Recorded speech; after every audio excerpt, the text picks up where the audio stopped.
Do you want the house tour? I can take you to the first, second, third house in astrology. Yes, baby, we are talking about the 12 houses in your birth chart today. In astrology, these are the 12 sections of life. Each is referred to as a house, and they are key, absolutely essential to understanding your personality, your timing, your energy, everything. There is no astrology without the houses. And I promise this is not a metaphor. I just want you to come inside and get to know yourself, okay? So here we go.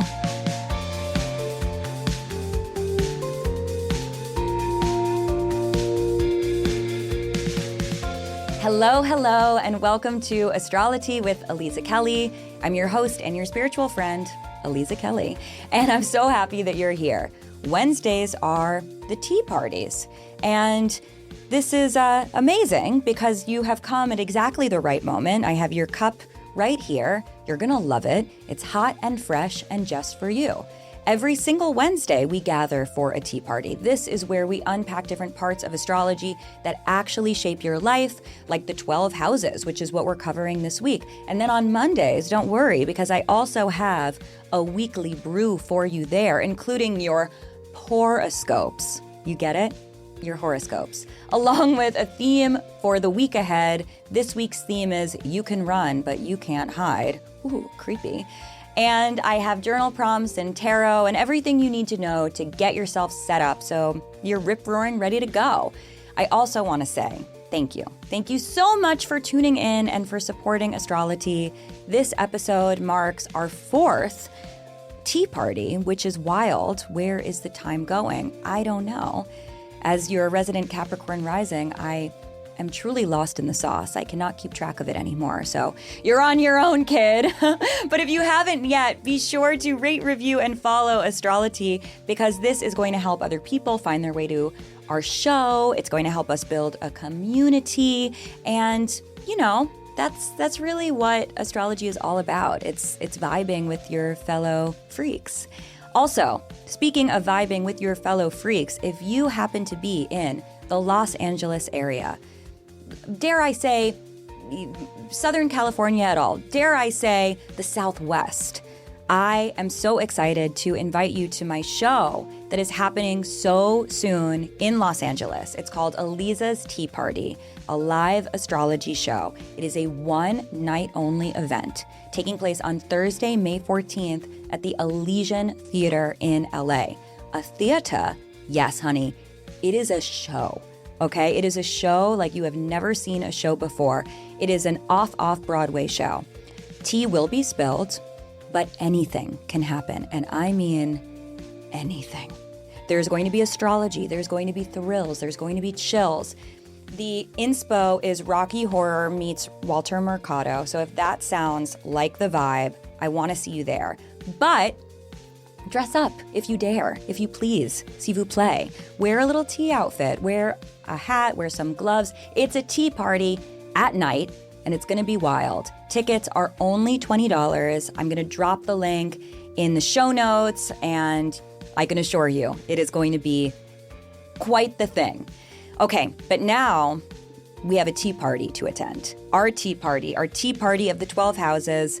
Are you ready? Me too. Let's go. Do you think that Sabrina Carpenter's house tour song is about the 12 houses in astrology? I do. Why not? Why wouldn't I? When I hear the word house, I think the houses of astrology. Maybe that's a personal problem, but after this episode, I know that you will be joining me in that misassociation. It's me, you, and Sabrina Carpenter, and we are going to tour the 12 houses of your birth chart. Now, I have to say, the houses are my absolute favorite part of astrology.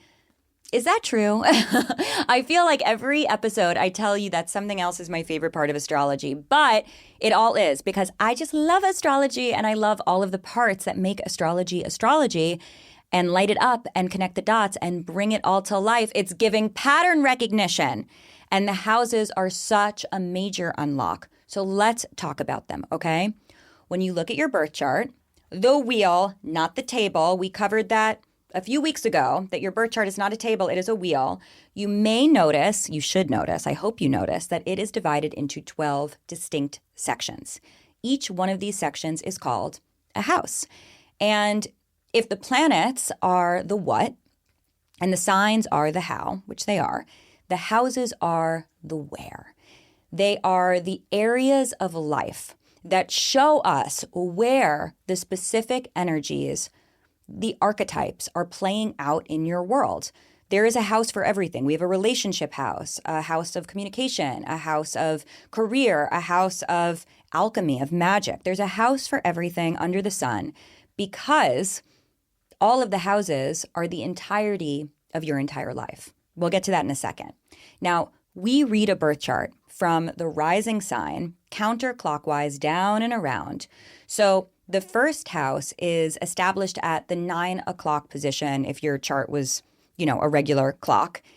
First house, your ascendant begins at 9 o'clock, and then below that counterclockwise is the second, then the third, then the fourth. And as we move around the chart, the houses become increasingly abstract.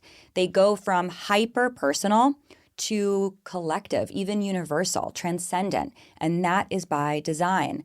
I want you to think about Joseph Campbell. I want you to think about the hero's journey, honey. It's giving mythology. It's giving your mythology. It's giving your destiny. The houses are so fucking cool because they all move in a very specific order that takes you from birth to death. It is a full life cycle.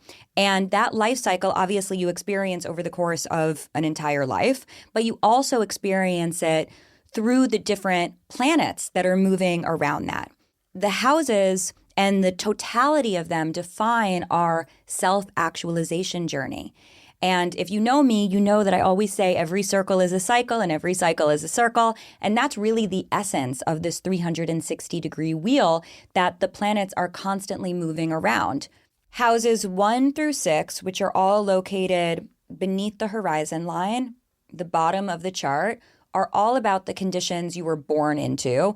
And houses 7 through 12, which are above the horizon, are about the life you create for yourself. Which is such tea because as we move through and experience life, we're constantly working with the conditions that we came into. It's kind of giving nature versus nurture, but also the houses are always in communication with each other. So we're always in a dialogue between what we have, what we want, what we came in with, what we're creating.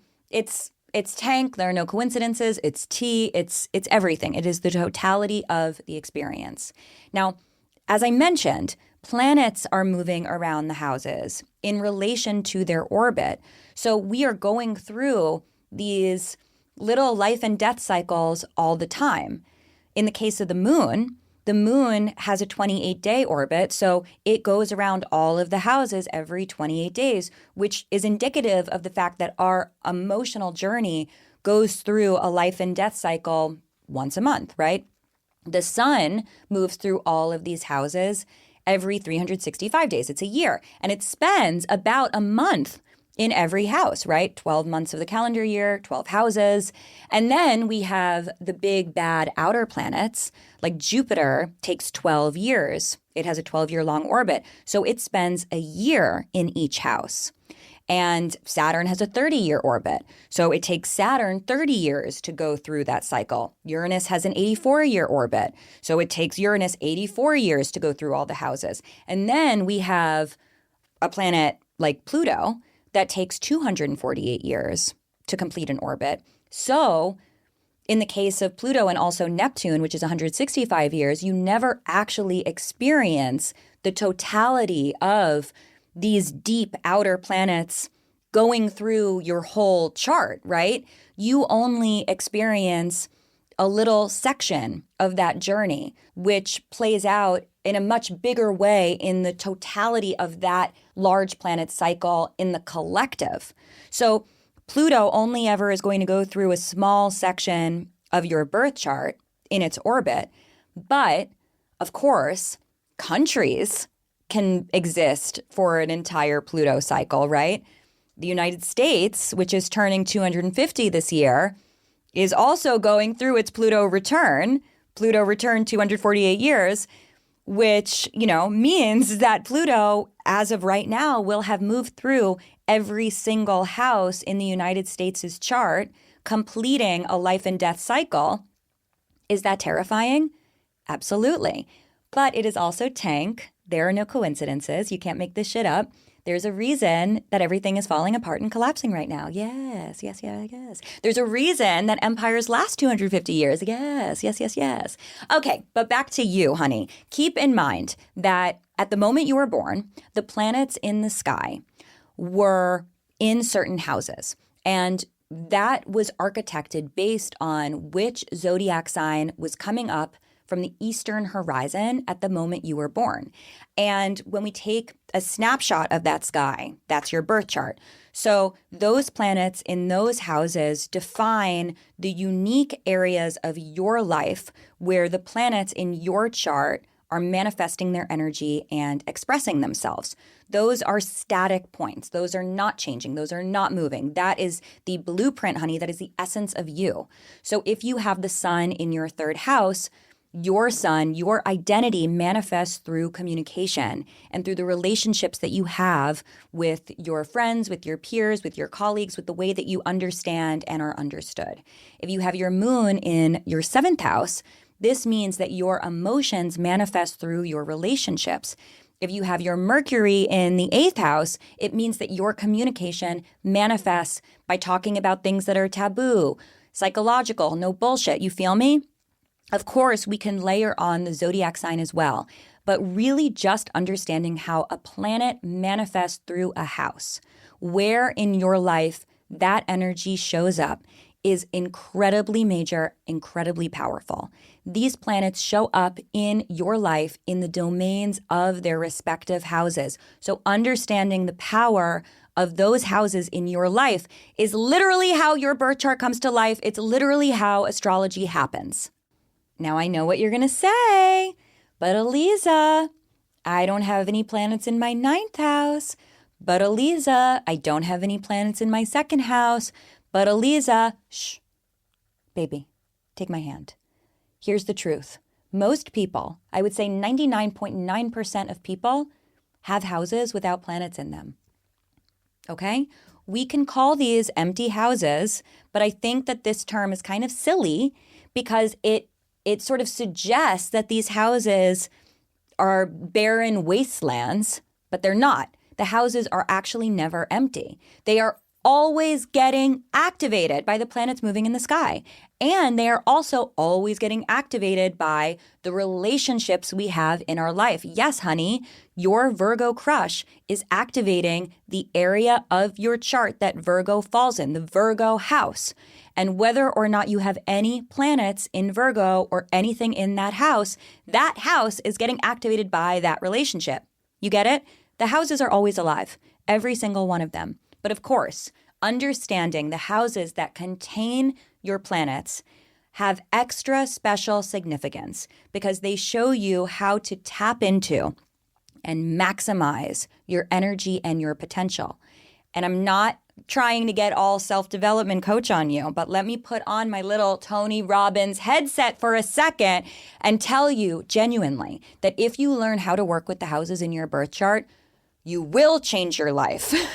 You will optimize your life. I don't know if that's how Tony Robbins talks. That's how I'm channeling him. You will redefine your reality. T. Okay, so without further ado, let's get into the houses. The first house is you. It is your body. It is your presence. It is the way that you exist in the world. This house is established with your ascendant, aka your rising sign, and then everything flows and is architected from there. This is literally you as a newborn, arriving, emerging, taking your first breath, being of this earth. This is the most personal house in the chart. It is how other people experience you, but most importantly, it is how you perceive your reality. The first house shows us the themes that you are going to encounter in your life again and again and again because they are personal, because your chart is hardwired to encounter and navigate those particular types of storylines or themes. So planets in the first house are going to be very in your face. They're very obvious. And they are the defining components of your approach and your aura and the way that you express yourself, really. The first house also governs your instinctive reactions. It's how you move without thinking. It is your natural posture, it's your gut responses, it's the energy you bring into a room. So obviously the first house informs your style and your energetic signature and the lens through which you interpret everything. We embody the planets that are in our first house, so they become very literal archetypes in our life. So if your sun is in the first house, your identity is going to be front and center. You are here to be seen, to be known, to take up space in a way that is undeniable. You're going to be noticed immediately. You can't hide from things. You know that your story is important. So it definitely is giving like big ego, but it also gives big purpose. If you have Saturn in this house, there can be a feeling of being watched or judged or ridiculed, being held to higher standards, having to learn life lessons the hard way. You may have learned how to be very cautious of how you present yourself. Maybe you felt like you had to grow up quickly. Maybe you became Saturn, you became your own father. But through time, that maturity, that discipline, that responsibility becomes your power. And you develop a presence that is grounded, intentional, respected, because you are the embodiment of growth. Anything in the first house is a story that you are going to be working with for the rest of your life because it is the story of your arrival on the planet. It's kind of tea. The second house is where you meet the material world. It is associated with your relationship to money and security and possessions, and most importantly, worth and values and how you sustain yourself. This isn't just about what you have, even though the second house is traditionally referred to as movable objects, so it's things you can move, but really on a spiritual level, this is about what is sacred to you and what you know and believe deeply that you deserve. And when we think about this house within the journey of our life cycle, the second house would be how we were tended to in our pre-verbal era. This is about the love and the food and the sleep and the nourishment, the basic human needs that we received as infants. And I think that this is an important way of thinking about this domain because it really is more than money. But as we get older, of course, those basic human needs can translate into our relationship with money and values and resources because that is the one-to-one equivalent. The second house is about figuring out what sustains you. Financial income, but also self-esteem and comfort and pleasure and boundaries. This is the house of what you have and how you can feel safe or unsafe depending on what is anchored to your core beliefs. If you have planets here, you may be especially sensitive to questions of value, both externally and internally. Mars in the second house brings a sort of urgency and drive and sometimes conflict into your relationship with money and self-worth. Mars in the second house is motivated to earn, to build, to get what they need, but the deeper work is learning that worth is not something that you should have to fight for, right? It's something that you should just have. So when someone who has Mars here channels that energy intentionally, it becomes very powerful because they have the ability to generate resources through determination. If you have the moon here, perhaps your emotions are one of your values, or your sense of security is deeply connected to your physical resources. In order for you to feel safe, you need to know that you have your needs tended to, which include like having money in the bank, right? Having some sort of security so that you can, get through a tough season. The second house wants you to know that your self-worth is not transactional. It is always a birthright. Even if it is connected to money, it is much deeper than that. It is about your ability to understand that your values have to do with your confidence and your ability to take care of yourself. And money is very helpful in taking care of ourselves. But if you don't have that core understanding of the fact that you matter, you can't throw money at that problem. Coming up, we have quite a few houses to tour, and you're not going to want to miss these gorgeous open concept layouts. So stay tuned. We'll be right back after this quick break. Hello again. We are talking about the 12 houses in astrology. Ever heard of them? Oh, they're just incredibly important and really set the stage for everything in your life, from your personality to your timing to your lessons to your soul's journey. No big deal. All right, divas, let's get back into it. Let us continue on our house tour. Let's talk about the third house.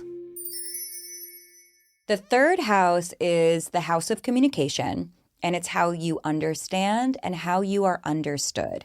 It's how you think, it's how you speak, it's how you write, it's how you listen, it's how you text, it's how you question, it's how you connect. This is the domain of curiosity, and it reflects your urge to gather, process, synthesize, share information.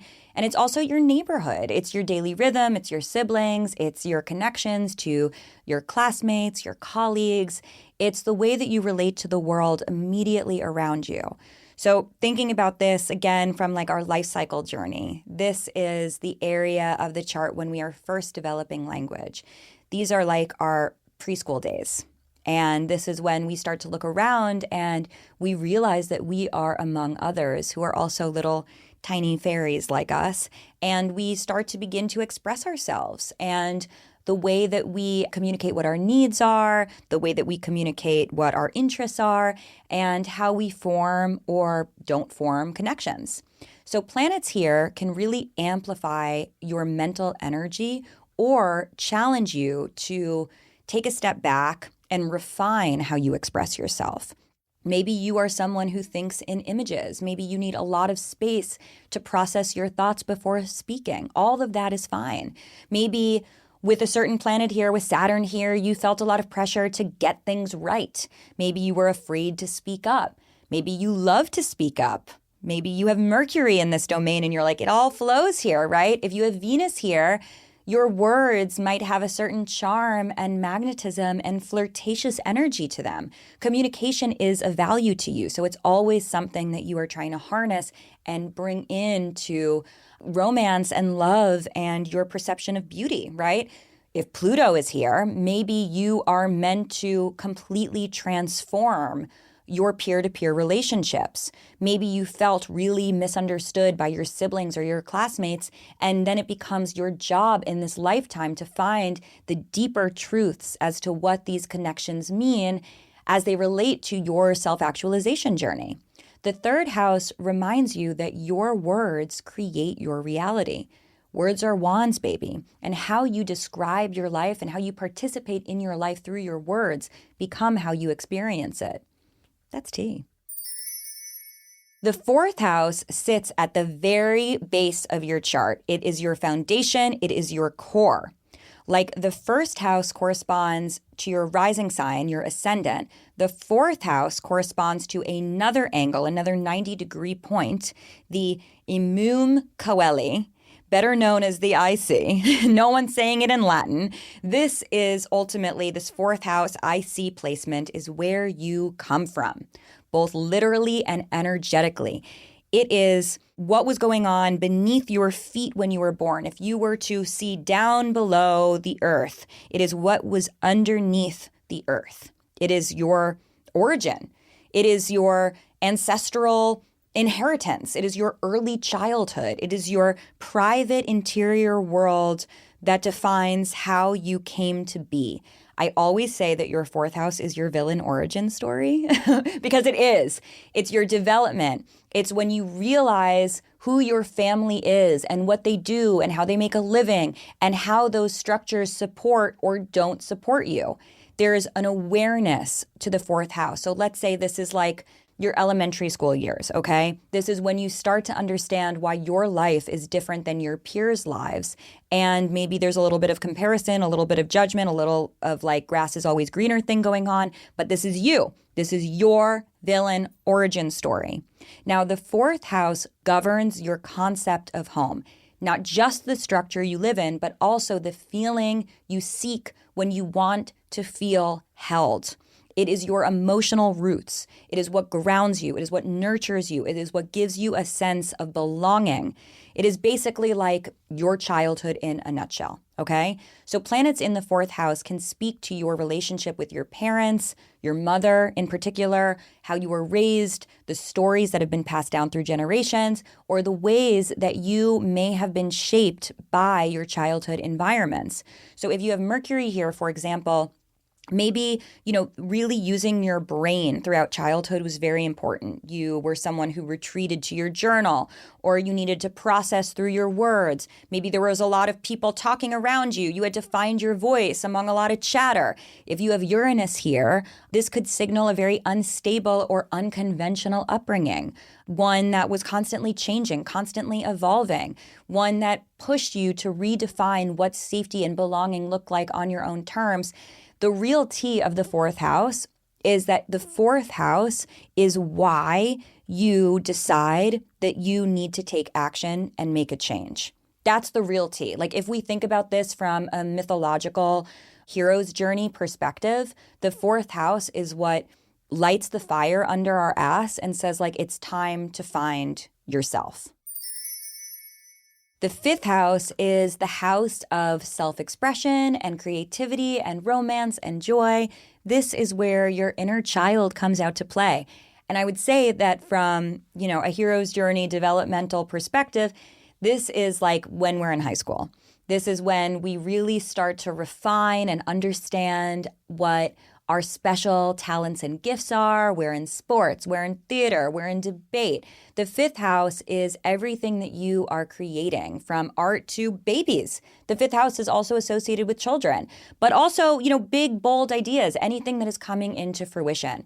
It's where you shine because you can and you should. It's where you fall in love. It's where you flirt. It's where you perform. It's where you seek attention because, honey, you should.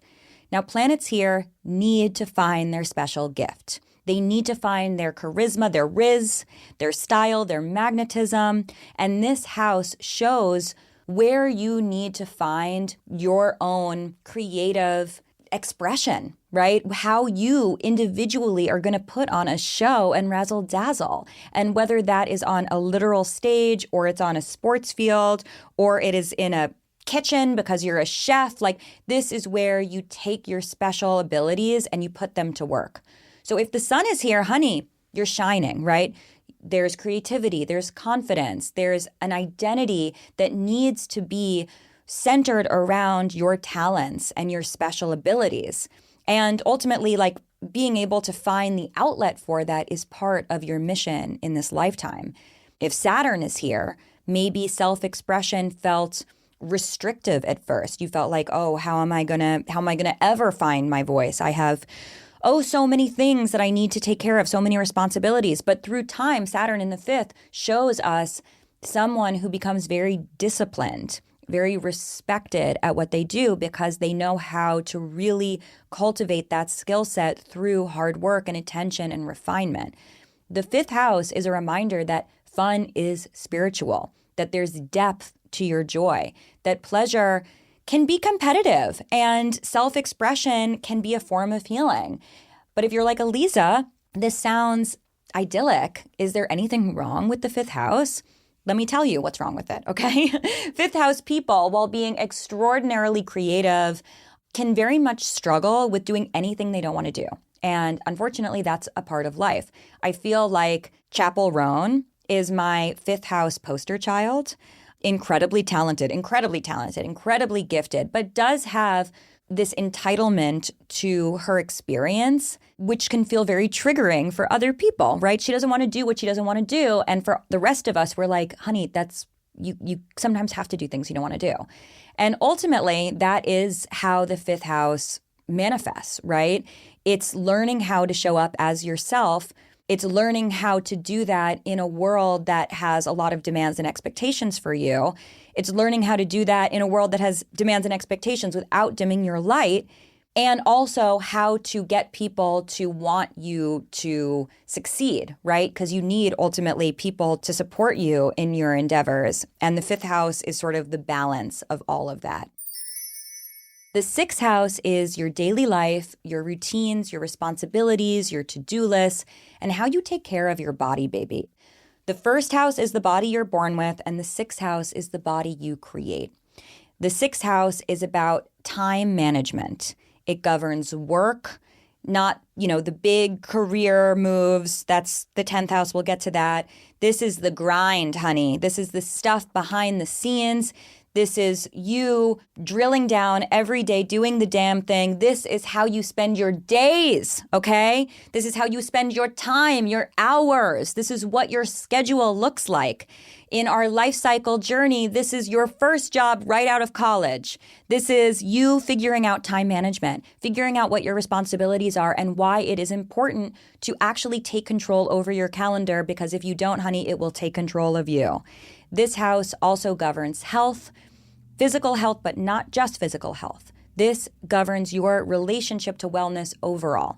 So think about, with the sixth house, what supports you, what drains you, where you are over-functioning, where you are under-functioning. The sixth house teaches us that healing isn't always mystical. Sometimes it's a checklist, it's a calendar, it's making sure you're drinking water.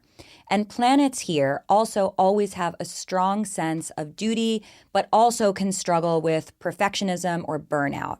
So if you have Venus here, this may show love through acts of service, right? Venus always wants to be helpful here. If you have Mars here, it's rip-roaring ready to go, but it's also constantly overexerting itself. If you have Neptune here, what boundaries, right? What's time? And that can be kind of an odd fit, because the sixth house is all about trying to manage your calendar, but the Neptune placement here is like, there is no calendar. Time is a construct, right? Ultimately, the lesson of the sixth house is devotion over discipline, ritual over rigidity. This is where sacred meets practical. This is low-key a very spiritual part of your chart, because this is the area where we learn that there is magic in the mundane, and we harness our skills to bring the creativity that we experienced in the fifth house to life. And then we have the seventh house, which is so major. It's literally the halfway point of your birth chart. It is the halfway point of your self-actualization journey. It's where you realize that your self-actualization journey is not yours alone. No. It is a journey connected to others through relationships and contracts and commitments and choices, honey. This is when you reach the point in life when you are locking in to serious relationships. You're getting married. You're signing life-changing contracts. You are really in relation to something else. You are bound, baby. In a lot of ways, if we put this in our timeline, it's giving Saturn return era. It's when we realize that it's not just about us. It's also about who we are in relation to and how they inform and support or tear us away from our soul's journey. Now, the first house is the ascendant. It's all about you.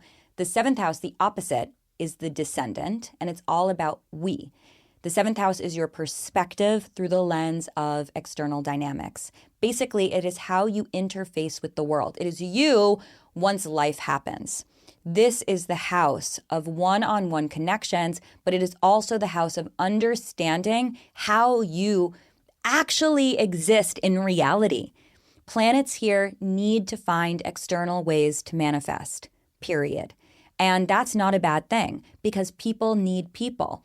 I always think about when I learned that every chakra in our body responds and corresponds to another chakra in our body. So we have the root corresponding with the crown. We have the sacral corresponding with the third eye. We have the solar plexus corresponding with the throat. But then the last chakra is the heart chakra, and that does not correspond with another chakra in the body. It needs other heart chakras in order for it to open up. I could cry. And that is very much the seventh house. Like, we can't finish our self-actualization journey until we have the right people in our life, the right relationships in our life to help us get there. So if you have a strong seventh house with planets in it, you are absolutely here to find the people to help you find yourself. If you have the sun in the seventh, your relationships are central to your identity. And you are going to feel most like yourself when you are truly seen by another. If you have the moon in the seventh house, it means that your emotional world is regulated by your relationships, which is beautiful for being so deeply aligned with others, but can also be tricky since your emotions are dependent on other people's feelings.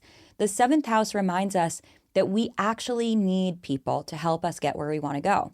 And ironically, even though this is the descendant, because it's what was setting on the Western horizon, there's a movement and an acceleration here because it literally lifts us up and around our chart, moving us into the next batch above the horizon. And that next batch of houses, 7 through 12, the seventh house being the gateway to that, is all about what we are creating for ourselves in this lifetime. And that's exactly where we are going right now.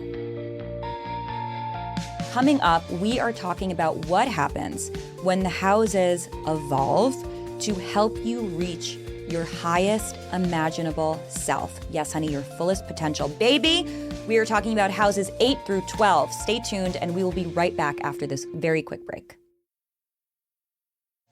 Welcome back. We are talking about the last batch of houses, and this is what happens when people stop being polite and start getting real.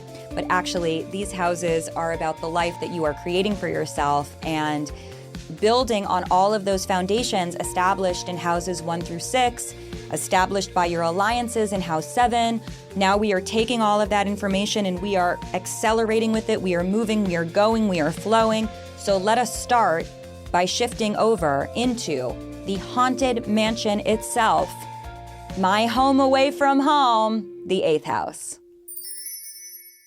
Don't get scared, but the 8th house is referred to as the house of death, sex, and transformation. It is spooky ooky. Yes, it is. It has a reputation for being dark and eerie and scary. And I should know because, honey, I have an 8th house stellium. A stellium is 3 or more planets in the same sign or house. In my case, I have the South Node conjunct my Sun, Mercury, Mars, Venus, and my Juno, all in the 8th house. So I really, really know this place. I call the 8th house the house of alchemy. It is where you take whatever conditions were in your life, everything we just defined, and then you spin it into gold, baby, if you dare, if you please, if you s'il vous plaît, because if you're not spinning it, you're being spun. You are being spun up in the threads of your life. Ooh. Now, planets in the 8th house definitely point to themes of power and control, loss, psychic insight, witchery, magic. This is really where we find our power because it is where we have the ability to convert our past pain into our strengths. So let's say you have the moon in your 8th house. Your emotional world runs along the river Styx of the subterranean. You feel everything intensely, and you are learning how to understand the depths of your emotions through your life, through these experiences. And that's critical because that is your entry into your unique magic. No doubt you crave intimacy, and that could be all-consuming. It could be scary. But the moon in this placement shows that you have a well of intuition that lives inside of you, and you don't want to have a drowning experience in said well. You don't want to have the story of the ring come to life. So you want to know how to work with it to get the water and not fall in. Venus in this domain brings a magnetic and seductive quality to love. Your relationships are fated and karmic and transformational. They blur the line between pleasure and pain, right? You look for connections that allow you to go deep because you know how deep things can get, and you don't want anything to live on the surface, right? And you don't want anything to just skim the surface. Mercury here, an amazing investigator, an amazing therapist, an amazing oracle. You can talk about things that others are afraid to say, which is exactly how you maximize your power and your strength. This house, the 8th house, teaches you that you don't need to be afraid of your darkness. The 8th house says, you can do it. You can do it all. You can be spooky. You can be complex. You can have dimensionality to you. And you can also take all of that and turn that into your magic, your personal magic. You can burn it down. You can rise again. It's giving Phoenix. And eighth house planets are always on that transformation journey. The ninth house is the house of philosophy, truth, higher learning, big picture thinking. Traditionally, they would say that this is the area of long distance travel. And I love the ninth house and how it comes directly after the eighth, because in the eighth, we go to hell. We go to the depths of hell. And then from there, we're like, okay, if I've seen that, I can do anything. We have this amazing ability to expand our horizons in the ninth house because the ninth invites us to keep going and cultivate new philosophies after the crazy shit we've been through and seen, right? This is the realm of real exploration, not just geographic, but of the mind, of the spirit, of the soul. The ninth house is travel and education and religion, publishing. It's higher learning, right? It's anything that expands your sense of what's possible and through time allows you to become an expert in these very erudite topics that are philosophically rich. The ninth house is really about figuring out your belief system by challenging your belief system. It's about figuring out your worldview by inviting you to challenge your worldview. It helps you understand what makes life purposeful. The third house is its opposite house, right? So if the third house are your peers, it's your neighborhood block, the ninth house is your study abroad experience, baby. It is limitless, it's far-reaching, it's filled with unknowns. But I would say that the ninth house is really when we're coming into our own mastery. The ninth house is really when we become gifted at our skills and our teachings. So if you have Mercury in the ninth, you are someone who has to be exploring, right? You're a lifelong student. You are someone who needs to learn, understand language, conversation. If you have Neptune in the ninth, that adds a layer of imagination and spirituality to your beliefs. You're intuitive, you're idealistic, you're drawn to things that transcend logic. Your sense of reality is shaped by your visions and your feelings. And when you give yourself permission to expand your worldview, you realize that there's more to life than meets the eye. So the ninth is really the place that we are becoming bigger than the conditions that we grew up in. It is where we realize there's a lot more out there that we need to see. The 10th house sits at the very top of your chart. It is the most visible point. It is your personal high noon. It is literally whatever zodiac sign was directly overhead when you were born. So if your sun is in your 10th house, you were literally born around noon because it is the experience of looking up and the planet being overhead. This is another angular placement. It's the final angular placement. The others, first house, fourth house, seventh house. These are 90-degree angles that define pivotal moments in your self-actualization journey. And the 10th house is one of them. It's your medium coeli, the MC, aka the midheaven. And this is the place that defines your reputation, your achievements, your ambitions. It's what you are known for, honey. It is your legacy. It is how you are going to be remembered after you die. It is your epitaph. This house governs your relationship to authority, both the authority you respond to and the authority that you embody. It is the realm of long-term goals and success and recognition and responsibility, leadership roles, awards, accolades, but also pressure, performance, public-facing identity, and all of the trappings that come with it. So if your sun is in the 10th, if you were born around noon, your identity is tied to your purpose. You are meant to be seen. You are meant to be recognized. You are meant to be a leader in the world. And that is authentic to who you are. If you have Mars in your 10th, you're driven, you're ambitious, and you are willing to fight for your goals. But you may also encounter conflict or competition, but that also pushes you to define what success means for you. So it's not a bad thing. If you have Chiron, the comet that represents the wounded healer here, which is something I see very often, actually, in the 10th house, there may be a wound around visibility or recognition, the fear of not being enough or being perceived the wrong way. But over time, tending to that wound enables you to become a powerful guide for others by owning and working with that vulnerability. Now, I want to remind you, because we live in late-stage capitalism, the end times, and the 10th house, I think, could be easily spun as sort of like your glow up of your success, but it really takes a lifetime for us to reach the 10th house.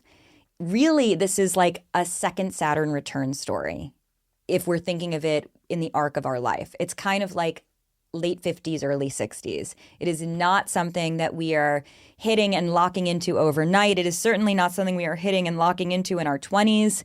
It is really the place that we have to get to through time and experience. We are climbing the mountain to the top.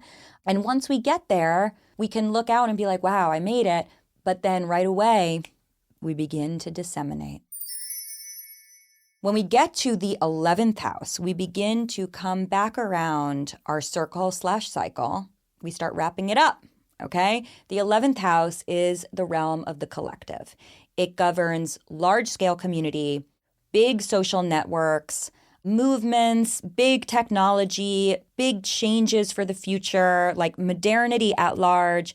I love to think of the 11th house also as it relates to social media. I think that's a great delineation for it.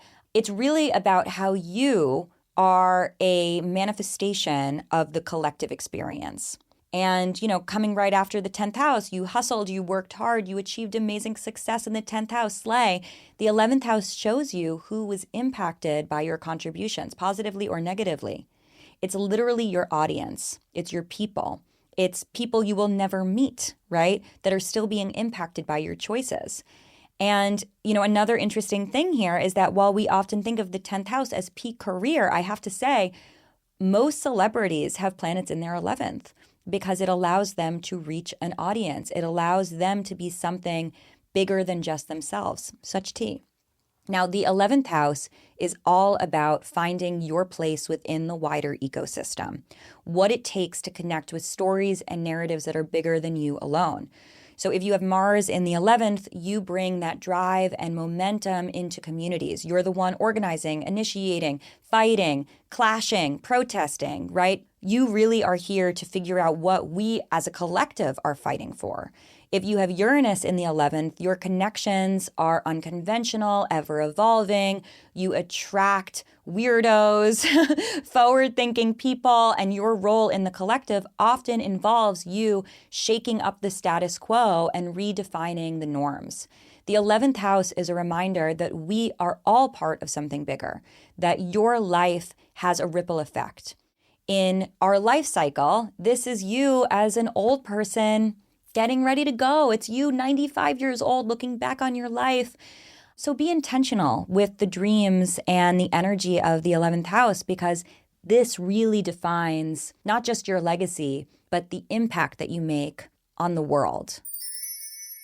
And now we arrive at the final house, the final frontier.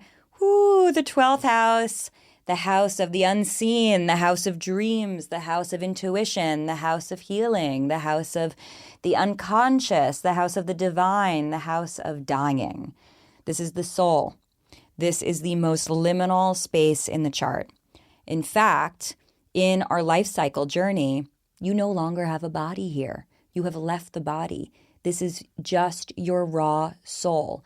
This is simultaneously you between lifetimes, right? It's you having completed your last cycle and you about to be reincarnated via the first house into a new journey.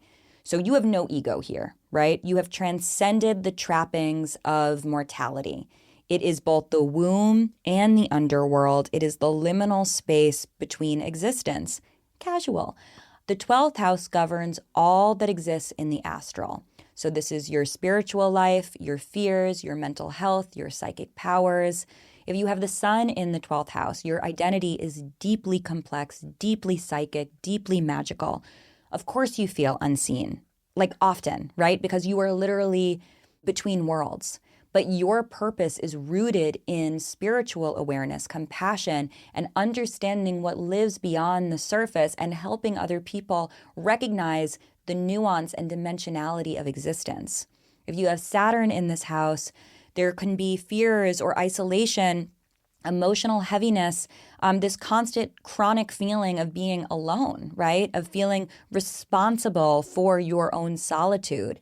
But over time, you develop a profound inner strength and wisdom through facing what others avoid and becoming very disciplined about your spirituality. If you have Pluto here, your inner world is intense and private and transformative. You are someone who probably goes through a deep psychological, spiritual rebirth, life and death cycle, like all the time, right? Because you need to shift your reality and the paradigm of your reality in order for you to feel like you are actually connecting to your purpose. And honey, that's just before lunchtime. Imagine what happens after dinner. Obviously, we'll do a whole episode on the 12th house because it is so intense and poetic, and there is so much to be said about it that cannot be said in just a few moments. But right now, what you need to know is that the 12th house is everything that you have experienced throughout your entire life and how all of that dissolves and integrates and makes meaning on a soul level. It's in the 12th house that your ending is your beginning and your beginning is your ending. And it's where you ultimately come back home to yourself. What do you think about today's episode? What resonated? What did you learn? What breakthroughs did you have? Tell me. Let me know in your reviews. Make sure they're 5 stars. Let me know in your comments. And of course, pass this episode along to your friends. Let them know about the houses. Let them know about how it all works. Give them the house tour, honey. It makes such a difference to share this with the people that you love and the people you hate. It really helps us build a community of freakaleaks. So share widely. 11th house it for me, okay? I'll be back on Monday with your weekly brew. That's your horoscope, your poroscope. And then join me next Wednesday for another tea party. Make sure you tune in every Monday and every Wednesday for all new episodes of Astrology with Aliza Kelly. I'm on Spotify, Apple, YouTube, wherever you get the podcast. You know the vibe. Bye.